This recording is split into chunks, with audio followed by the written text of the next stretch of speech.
online ya, yang seolah-olah Rudi ada membuat satu tulisan. Sayang Bang udah keluar ya, juru bicara KPK. Yang itu sebenarnya karakter assassination bagi kami. Saya tegas menyatakan kami lagi melakukan konvensi. Bang, konvensi itu kalau memang 100%, kalau 1000%, 1.000.000%, 1 miliar persen, 1 triliun persen, sama sekali. Jujur Bang, kenapa terjadi karakter assassination kepada konvensi ini? Ini karya gemilang daripada Pak SBY penggagas konvensi itu Bang. Yang membuat orang, waduh ngeri juga nih sekarang ada konvensi. Dikait-kaitkan, Bang saya jamin Bang, ini tidak ada kaitannya dengan konvensi, tapi kita dukung ini Bang, semua harus diusut. Kami terima kasih sama Bang Karni Ilyas. Jadi ada dikaitkan bahwa uangnya ini untuk konvensi begitu? Jadi Bang, di online itu berita-beritanya demikian Bang. Itu tidak benar. Tegas saya katakan, karena itu saya terima kasih diundang oleh Bang Karni Ilyas. Baik. Terima kasih Bang. Prof. Terima kasih Pak Karni. Mungkin yang terakhir nih. Jadi Pak Karni, dari apa yang kita alami ini dari Pak Rudi, pertama yang ingin saya sampaikan, jangan sampai perbuatan tidak baik, bahkan pidana ini, korupsi, itu kemudian ditimpakan kepada institusi. Tadi kan kita udah bicara soal orang dan sistem. Kalau misalnya orang melakukan perbuatan pidana, itu tidak kemudian bisa diatribusikan kepada institusi, dan kemudian institusi itu harus dibubarkan. Itu harus dua hal yang terpisah. Begini. Tapi institusi itu kan bagian dari sistem yang dibikin setelah reformasi. Betul. Kalau sistemnya nggak benar, ya apa salahnya dibubarkan, dikembalikan ke Pertamina. Kalau Pertamina sekarang nggak diakui, integritas bubar lagi.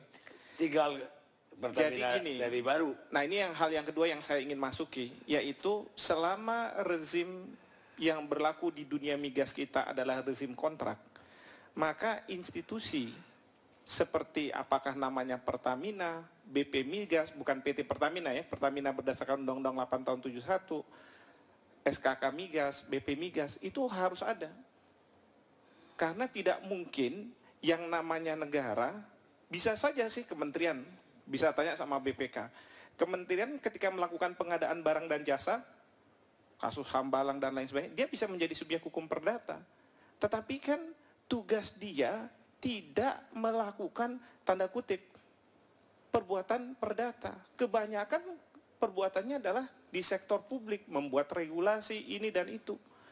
Nah, ketika yang namanya negara, tadi kalau Pak Kurtubi bilang pemilik sawah meminta penggarap untuk melakukan penggarapan terhadap sawah, kan harus dibuat perjanjian.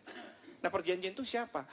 Bisa SKK Migas. SKK Migas itu bagian dari negara. Saya selalu wanti-wanti, saya sebenarnya nggak setuju.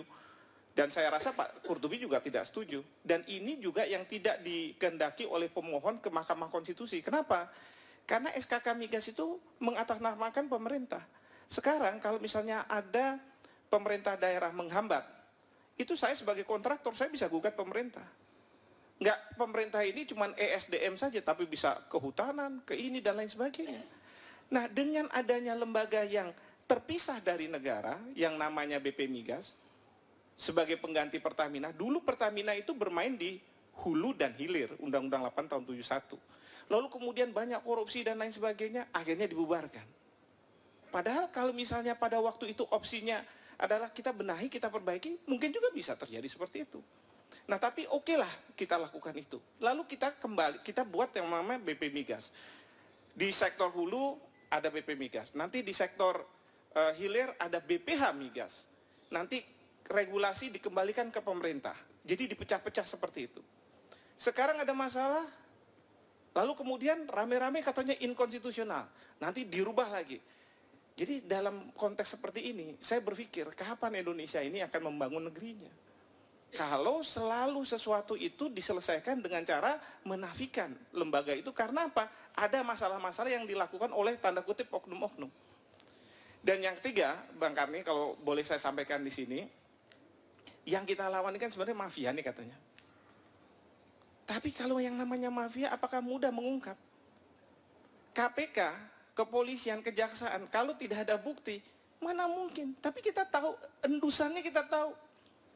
Jangan-jangan kita di sini semua ada mafia yang bermain. Kita juga tidak tahu. Apakah katanya kalau misalnya BP Migas dibubarkan, nanti dikembalikan ke Pertamina. Jangan-jangan memang ada yang sudah comfortable dengan Pertamina. Kita tidak tahu. Nah ini yang kalau kita semua sadar, gitu kan, lalu kita ingin menyelesaikan permasalahan ini. Saya setuju kalau misalnya ada permasalahan-permasalahan cost recovery, terlalu besar bebannya. Sekarang kan udah diperbaiki harusnya ya. Kan sekarang udah ada PP-nya, nggak harus berdasarkan kontrak lagi sekarang. PP, peraturan pemerintah. Nah, aturannya ada, dijalankan nggak sekarang? Bagaimana dijalankannya? Ya kan? Dan penyalahgunaan kewenangan itu pasti ada.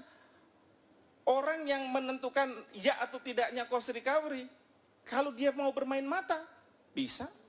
Maka tadi Pak Sutan juga benar, cari dong orang yang benar nih. Di sektor ini, migas ini uangnya luar biasa. Kalau kita nggak hati-hati, kalau misalnya nggak kuat-kuat iman, apakah regulatornya, apakah pengawasnya, apalagi pelaksananya, waduh, luar biasa. Nah, saya juga nggak tahu misalnya, ya kan? Nah, tapi kira-kira itu Bang Karni yang saya lihat ke depan yang harus kita perhatikan. Terima kasih. Pak Jiwo. Ya, gimana Mas?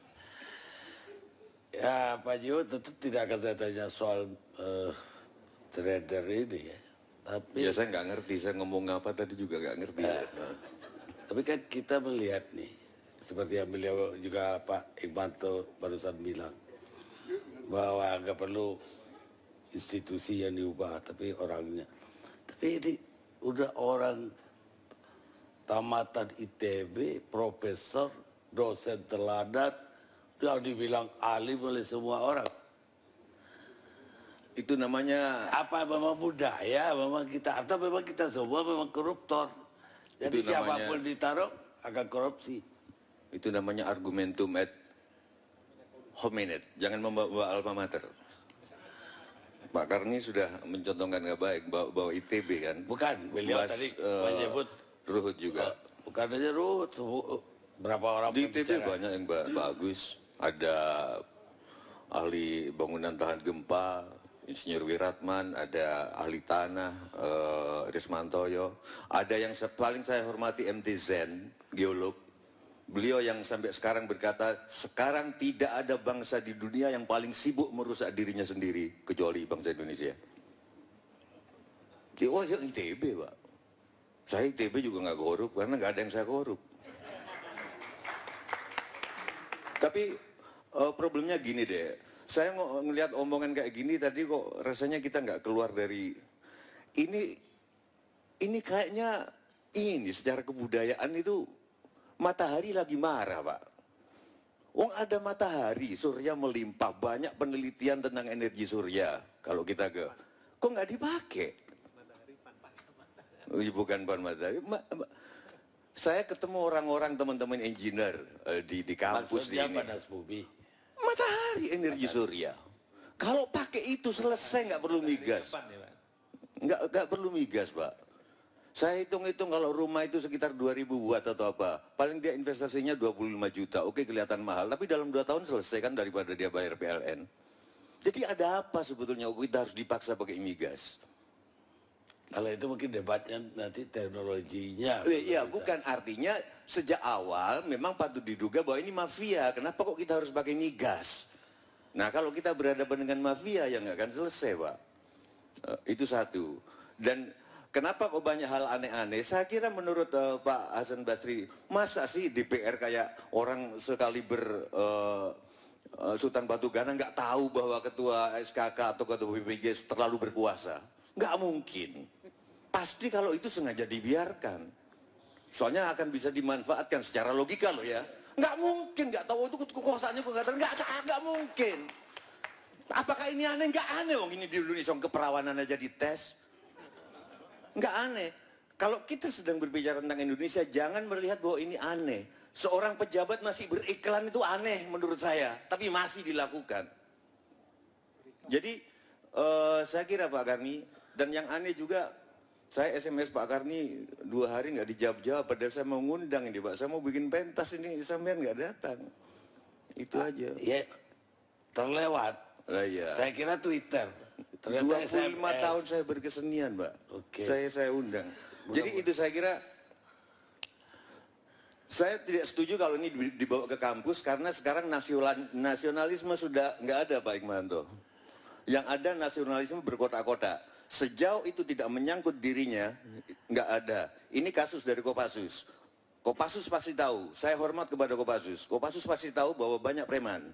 Tetapi sejauh preman itu tidak membunuh anggotanya, nggak apa-apa. Jadi sejauh korupsi itu tidak menyangkut soal partainya, orang partai itu diam aja. Jadi nasionalisme sudah nggak ada. Yang ada adalah alma mater. Sekarang banyak juga alumni ITB yang nggak tahu ITB masih ada atau nggak, saya juga nggak ngerti. Masih ada, Pak? Iya masih ada. Masih ada. Alumninya bilang, wah saya memalukan. Bagi saya itu bukan gitu. Mestinya alumni manapun, orang ITB juga harus malu. Kalau nasionalismenya gede. Tapi sekarang nasionalisme udah terkotak-kotak. Sekarang polisi ditembak-tembak. Banyak orang yang nggak aman. Tetapi begitu sudah banyak kasus di Pondok Aren, kasus yang digebukin di